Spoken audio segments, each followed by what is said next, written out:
Hi, for number 6 in my Jam With Yourself series, I'd like to show you how to make an ambient drone background loop or soundscape. Just going to use a looper and a Pockrock. Actually, I'm going to turn the looper on record while I'm talking here. I'm using a 3-string cigar box guitar, doing G, D, G, but you can use anything at all. And what you do is you record a little bit of empty space on your looper. And then once you've done that, I'll show you how to create the drone. I think that's probably enough to work with.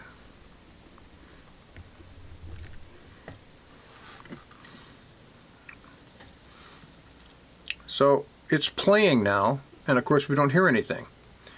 So what I'm going to do is I'm going to turn it on record, and then I'm going to start making this. Now, if I was doing a long loop all by myself, I'd probably do one string at a time and try creating different chords using different notes. But for the sake of the lesson, I'm just going to use all 3 strings. I'm going to fade them in like this. And I'm going to keep doing that, which means there'll be a gap between each fade. But I would like a really steady, which is fine. You can live with that if you want and take it off from there. But I kind of want a really full pulsing drone for the whole loop. So it'll take a little bit, but I'm going to just keep doing that so that I eventually have filled in all the gaps to one degree or another. An interesting thing about this looper is you can actually see the loop go, so as you watch it you can sort of notice where your gaps are so that you come in and fill them out.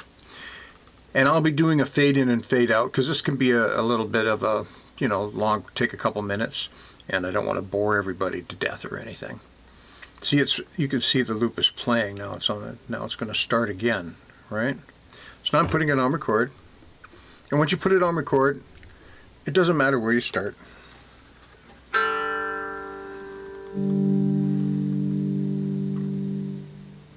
You'll hear it come back around.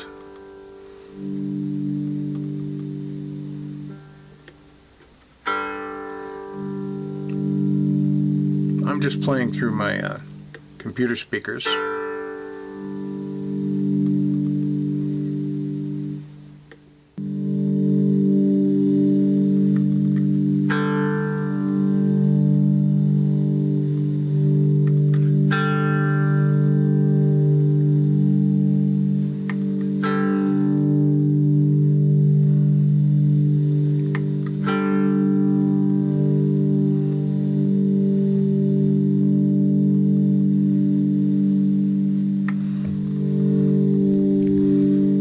Now I've got it on play and you can hear it sort of going there in the background.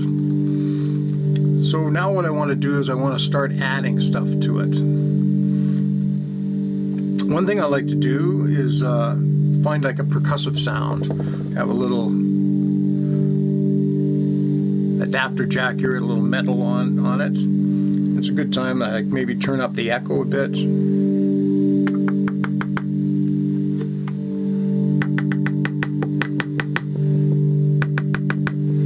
Percussive sound like that. So I'm going to turn on the record and just add in a little bit of that. Not too much.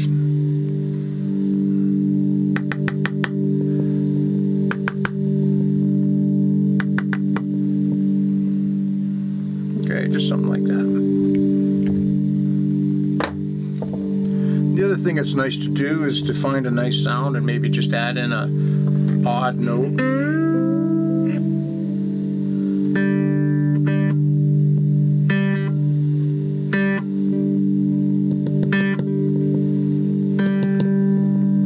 Echo.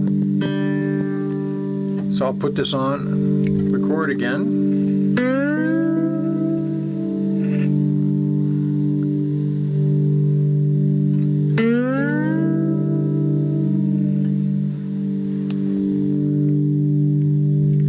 Take it off of record.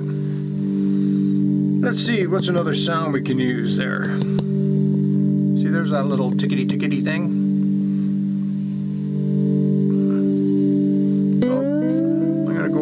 Find a bit of a fuzz sound.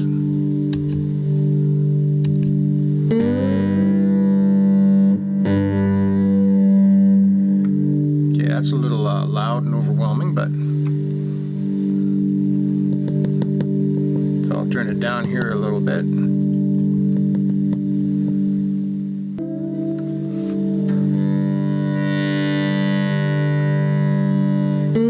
Okay, I found a little fuzzy tone that I kind of like, that I'd like to throw in there. So I'll put it on record.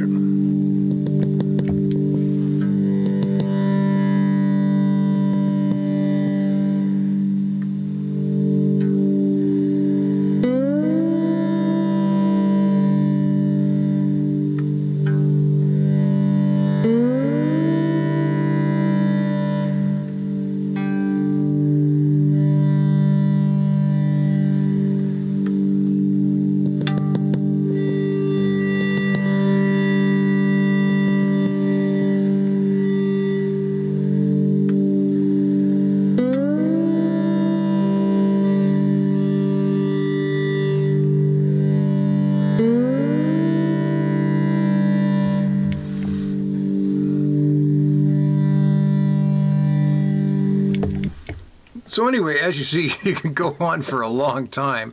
I probably went on too long there. But you can have just so much fun with this. This particular looper I chose for this lesson because you can kind of see this light going up here.